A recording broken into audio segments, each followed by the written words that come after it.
हुजूर गौसे आज़म महबूब सुबहानी क़ुत्ब रब्बानी शहबाज़ लामकानी क़िंदील नूरानी गौसुल अग़वास क़ुत्बुल अक़ताब शेख़ुश शुयूख़ आयातुम मिन आयातिल्लाह हुज्जतुल्लाह अबू मोहम्मद अबू सालिह सैयदना शेख अब्दुल क़ादिर अल गिलानी अल हसनी वल हुसैनी रदी अल्लाह तबारक व तआला अन्हु की ज़ात सतुदा सिफ़ात से इस मुबारक महीने को निस्बत है।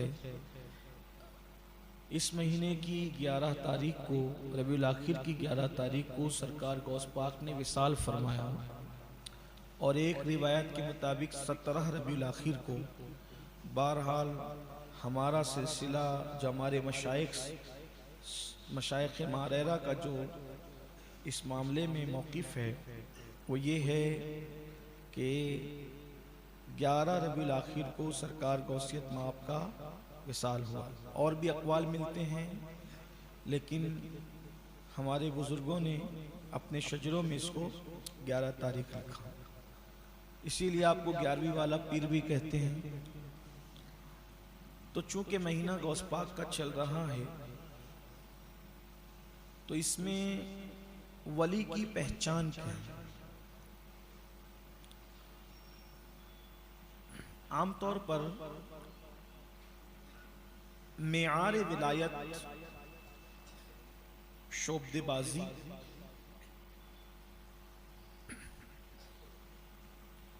हवाओं में उड़ना, पानी पर चलना, उटपटांग खबरें देना, अलग अलग रंग के कपड़े पहनना, अलग अलग हुलिये में रहना, इसी को लोगों ने मेआर विलायत करार दिया। लेकिन हकीकत में कुरान और असलाफ यानी कुरान और कुरान पर चलने वाले हामिलीन कुरान, उनके नज़दीक वली की पहचान क्या है वो हमें आज समझना है। वलियों की दो किस्म है, एक है वलियुश शैतान और एक है वलियुर रहमान।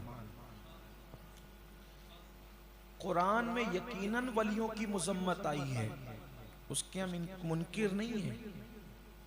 कुरान में वलियों की मुखालिफत आई है और कुरान में वलियों की तारीफ भी आई। तो जिन वलियों की मुखालिफत कुरान में आई है वो वलियुश शैतान है और जिनकी तारीफ आई है वो वलियुर रहमान है। जहां अल्लाह ने फरमाया कि अल्लाह के ये तो नाक से मक्खी नहीं उड़ा सकते, तो वो उनका जिक्र है जो वलियुश शैतान है। और इसी कुरान में है कि तख्ते बिल्किस पलक के झपक दिला सकते हैं, वो वलियुर रहमान।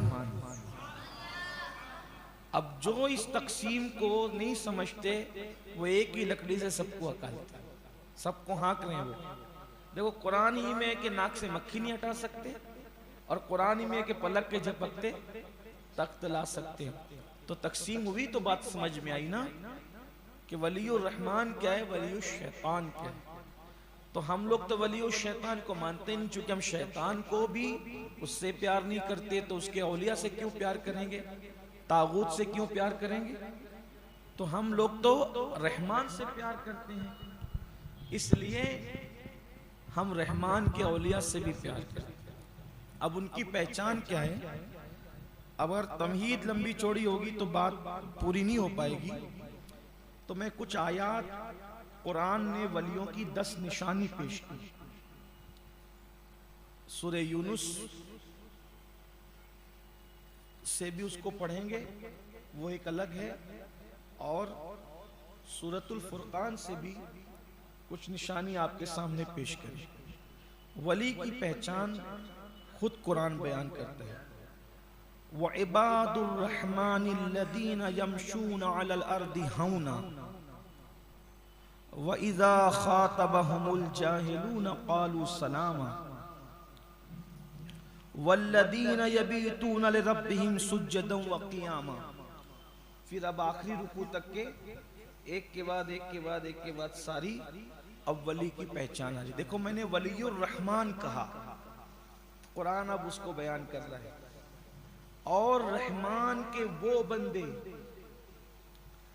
रहमान के तो सारी बंदे हैं, लेकिन कुछ खास बंदे हैं रहमान के, उनके बारे में कुरान कहता है वली की पहली पहचान रहमान के वो बंदे हैं जो जमीन पर आहिस्तगी से चलते हैं। पहली पहचान यानी वो घमंड से सीना तान कर, गुरूर से, तकब्बुर से दनदनाते हुए नहीं चलते, बल्कि उनकी चाल बड़ी सुस्ता और बड़ी संजीदा और बड़ी आहिस्ता उनकी चाल होती है। वो जमीन पर अकड़ कर नहीं चलते। रहमान के बंदे, हालांकि जमीन पे सब रहमान के बंदे, लेकिन असल चीज है रहमान जिनको अपना बंदा कहे। अब यहां अकड़ कर न चलने का क्या मतलब है? रहमान के बंदे जमीन पर आहिस्ता, अब आहिस्ता तो कोई काफिर भी चल सकता है, बंद सबर, कोई मुनाफिक भी चल सकता है। यहाँ आहिस्ता से मुराद ये आहिस्ता नहीं कि आप कदम थम थम के रख रहे हैं, बल्कि यहाँ आहिस्ता चलने से मुराद मुफस्सिरीन का एक कौल ये है कि जब वो जमीन पर कदम रखते हैं तो उनके दिल और दिमाग पर अल्लाह का खौफ तारी होता है कि मेरे ये उठने वाले कदम से मेरा अल्लाह राजी होगा कि नाराज होगा। तो वो कदम जमीन पे संभल संभल के, यानी अल्लाह की खशियत और खौफ के साथ वो कदम रखते हैं। अब जब वो जमीन पे चलते हैं तो उनको कुछ सरफिरे लोग भी मिलते हैं। अब सरफिरे लोग मिलते हैं तो वो उनसे क्या करते हैं? पहले तो वो चलते तो इतराते हुए नहीं चलते, घमंड से नहीं चलते, बल्कि अल्लाह की खशियत के साथ निगाहें नीची किए हुए चलते। पहली सिफत। तो जब उनसे जब जाहिर लोग मिलते हैं, उनका मजाक उड़ाते हैं, उनसे बहस करते हैं, मुबाहिसा करते हैं, अड़गम दड़गम बातें करते हैं, तो फिर कुरान उनके बारे में कहता है कि जब जाहिलों से उनका मुजादला और मुबाहिसा होता है तो उनकी शान ये होती है वइज़ा ख़ातबहुमुल जाहिलून क़ालू सलाम। वो बहस नहीं करते, उनकी तबीयत में बहस है ही, मुबाहिसा नहीं है। जब कोई उनसे उलझता है वो कहते हैं अस्सलाम वालेकुम और आगे बढ़। अच्छा भाई ठीक है, सलामती चली। वो लड़ने झगड़ने वाले लोग नहीं रहते। एक बात आपसे ये भी बताऊं, आजकल लोग बहस व मुबाहिसा को बहुत बड़ा फन समझते हैं, लेकिन हुजूर अलैहिस्सलाम की सिफात में से एक सिफत ये थी कि हुजूर अलैहिस्सलाम ने अपनी जिंदगी में कभी किसी से बहस नहीं फरमाई। अगर आदमी बहस और तकरार छोड़ दे तो 99% झगड़ों से वो महफूज हो।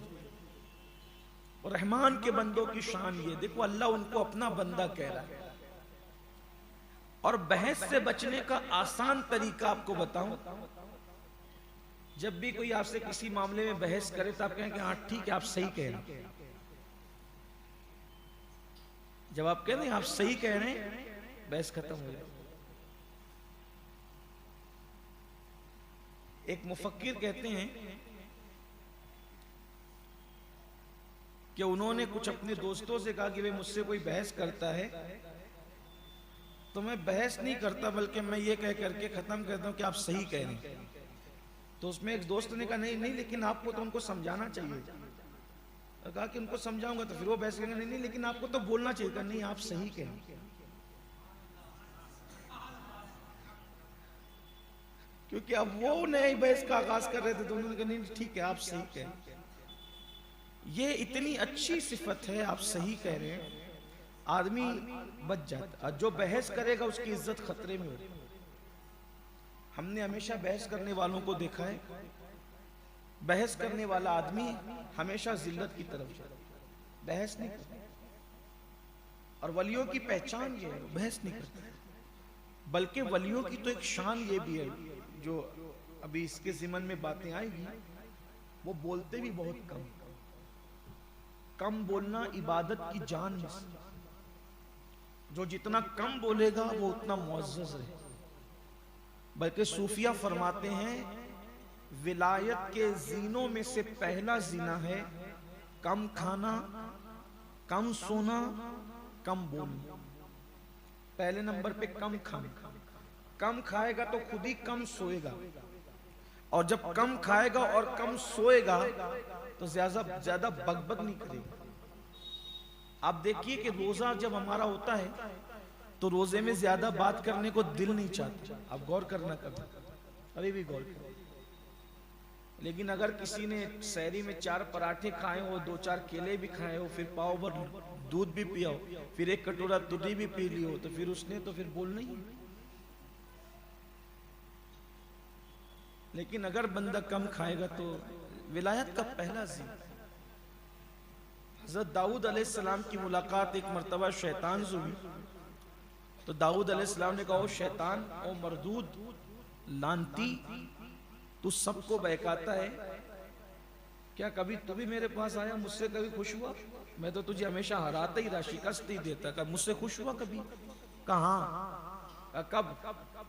आप पे मेरा दाव कभी ना चला, लेकिन एक बार तो मैं खुश हो गया, करीब भी आया आपके। कब?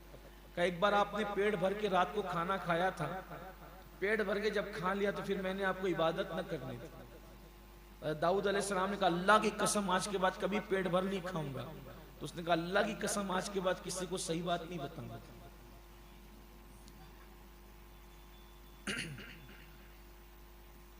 तो बहस नहीं करते। रहमान के बंदे वली की पहचान बहस नहीं करते। लोग बहस इसलिए करते हैं कि वो बताएं कि हम कुछ हैं। लोग बहस इसलिए करते हैं कि मेरे पास इल्म है या मेरे पास कुछ है, मालूमात ज्यादा हैं, जो भी। लेकिन अल्लाह वाले चूंकि उनको मखलूक से कोई सरोकार नहीं है, मखलूक से कोई सरोकार। अच्छा, यहां ये बहस से मुराद इल्मी बहस नहीं है। हाँ, इसको याद रखिए, वरना जहां इल्मी बहस और इल्मी मुज़ाकरा होगा वो तो फिर इल्म की कुंजी है। या उससे मुराद इसको न ले, जो लोग जो बहस करते हैं वो बहस। अल्लाह के वली की पहचान है, वो बहस कभी नहीं करेगा, और जो बहस करेगा उसकी इज्जत नहीं रहेगी। और जमीन पे इतरा करनी चढ़नी क्या कर। देखिए ना, थोड़ा सा लोगों के पास अच्छे कपड़े होते हैं या अच्छी बाइक होती है तो चलने का अंदाज बदल जाता है, मना फरमा। फिर उसके बाद अब उनकी तीसरी सिफत कुरान बयान करता है।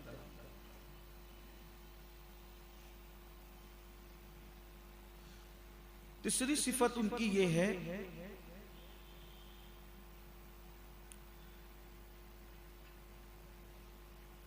कि वो बहस नहीं करते, इतरा कर नहीं चलते, लेकिन वो अल्लाह की बारगाह में इबादत करने के बाद भी यूं दुआ करते हैं, ऐ हमारे रब, हमसे दोज़ख का अजाब फेर दे, और बेशक दोज़ख का अजाब चिमटने वाला है, और बेशक वो ठहरने की बहुत बुरी जगह है। तो यानी वो लोगों की तीसरी सिफत यह है कि वो हर वक्त जहन्नम की आग से पनाह मांगते, जहन्नम के अजाब से पनाह मांगते। और आप देखेंगे ये नंगे धड़ंगों को, जिनको विलायत कभी छू कर भी नहीं गुजरी, ये कहते हैं आग हमारा क्या बिगाड़ लेगी और हमारा क्या कर लेगी। जबकि कुरान वली की सिफत बयान कर रहा है कि वो इबादत करने के बाद भी अल्लाह के अजाब से पनाह मांगते। और क्यों ना पनाह मांगे, जब मुस्तफा जान रहमत सैयदुल मासूमीन जहन्नम की आग से पनाह मांगते हैं, तो वली जहन्नम की आग से पनाह क्यों ना मांगे। आजकल तो लोग जहन्नम की आग का मजाक उड़ाते हैं, वो जहन्नम की आग से पनाह मांगते हैं। और फिर उसके बाद उनकी सिफत ये है, चौथी सिफत आ गई, कि जब वो लोग खर्च करते हैं तो खर्च करने में वो फजूल खर्ची नहीं करते, ना बुखल करते हैं ना फजूल खर्ची करते हैं, वो मियाना रवि चलते। अब यहां थोड़ा सा समझने की बात है, फजूल खर्ची किसे कहते हैं और बुख्ल किसे, यानी वली बखील नहीं होगा। वली की पहचान यह है वो बखील नहीं होगा। वली हमेशा हमेशा सखी हो, वली के पास सखावत हो। बल्कि सरकार गरीब नवाज का के मलफूज अगर पढ़ेंगे तो वो बताते हैं कि वली की पहचान ये, उसमें सखावत दरिया जैसी होती। वली बखील नहीं, ना बखील होगा और ना फजूल खर्ची करने वाला, इसराफ करने वाला नहीं, मियाना रवि। अच्छा, फजूल खर्ची और इसराफ उसको कहते हैं कि जो चीज जहां खर्च नहीं करना चाहिए उससे वहां खर्च करने को फजूल खर्ची कहते हैं। जैसे कौमे लूत के लिए भी अल्लाह तबारक व तआला ने मुसरिफीन के अल्फाज इस्तेमाल किए, ये लोग इसराफ करने वाले थे। इसराफ करने पे पत्थर बरस गए। हजरत इब्राहिम अलैहिस्सलाम से फरिश्तों ने कहा ना कि हम उन पे लिल मुसरिफीन, हम इसराफ करने वालों पे आए। तो वो कौन इसराफ करते थे? तो चूंकि जो इंसान का जखीरा है उसके पेट में, कि अगर वो औरत जैसी खेती पर जाए वहां खर्च करे तो वहां पर बच्चा पैदा हो, लेकिन वो लोग वहां खर्च करने की बजाय खेती पर वो उसको मर्दों पे खर्च करते थे। देखिए इसराफ कहां कहां जुड़ रहा है, आप अंदाजा करें। यानी सिर्फ पैसों को गलत जगह खर्च करना ये इसराफ नहीं है, बल्कि अल्लाह की दी हुई नेमत जिसको जहां खर्च करने का हुक्म है वहां से हट के खर्च करने वाला भी मुसरिफीन में होता है। ओके, वो लोग जहां कौम लूत खर्च कर रही थी वहां तो कोई फायदा होना ही था, जाया होनी थी वो चीज, इसलिए उनको भी मुसरिफीन कहा गया। इसी तरह वक्त को जहां खर्च करने का हुक्म दिया गया है, बड़ी जामे बात है ये। वक्त को जहां खर्च करने का हुक्म दिया गया उसके सिवा खर्च करोगे तो भी मुसरिफीन में शुमार हो। सिर्फ पैसे की बात, अल्लाह की किसी नेमत को, अल्लाह की किसी नेमत को वो ऐसी जगह खर्च नहीं करते जहां अल्लाह ने खर्च करने से मना फरमाया। और बखील कौन? अल्लाह की किसी नेमत को वो वहां खर्च करने से रुकते नहीं जहां अल्लाह ने खर्च करने का हुक्म दिया। यानी जहां खर्च करने का हुक्म है उससे रुक जाना ये बुख्ल है, और जहां खर्च करने से मना किया गया वहां खर्च करना ये इसराफ है। अब सिर्फ पैसा नहीं है, वक्त को ले लो, टाइम को ले लो, दौलत को ले लो, और भी किसी नेमत को। बल्कि मैं तो कहता हूँ आगे बढ़कर अगर और इसके अंदर आप इजाफा करना चाहें, आंखों की बीनाई को ले लो, कानों की समाअत को ले लो। मिसाल के तौर पे हुक्म हो रहा है आंखों से हलाल देख, अब जो हराम देख रहा है वो भी मुसरिफीन में आ सकता है। कानों से हलाल सुन, तो जो हराम सुन रहा है वो भी मुसरिफीन में आ सकता है। जबान से हलाल बोल, अच्छी बात बोल, जिक्र खुदा कर, वो गाली दे वो भी मुसरिफीन में आ सकता है। यानी ये लोग मुसरिफीन में नहीं, इसराफ नहीं करते। लोगों को इसराफ सिर्फ मिलादुन नबी के जुलूस पे खर्च करने में नजर आता है, जबकि कानों का भी इसराफ है, आंखों का भी इसराफ है, हाथ का भी इसराफ है, चलने का भी इसराफ है, बोलने का भी इसराफ है। मतलब वली का मतलब क्या हो रहा है? देखो कुरान वली की तारीफ खोल रहा है। मतलब क्या? उसकी निगाह कभी किसी नामहरम पर नहीं पड़ती, वो आंखों की निगाहों का भी इसराफ नहीं करता, वो कानों से कभी गिबत नहीं सुनता, गाने नहीं सुनता, गिबत नहीं सुनता, चुगली नहीं सुनता। जिन जिन चीजों से अल्लाह ने मना किया, म्यूजिक नहीं सुनता, मौसीकी नहीं सुनता, वो अपने कानों की हिफाजत करता। वो जबान से ऐसी बात नहीं करता जो बोलने के लिए मना किया गया है। इसीलिए तो फिर बुखारी शरीफ की वो हदीस आ रही है, अल्लाह फरमाता है कि मैं उसकी आंख बन जाता हूँ, या उसकी आंख हो जाता हूँ, उसके कान हो जाता हूँ, उसकी जबान हो जाता हूँ।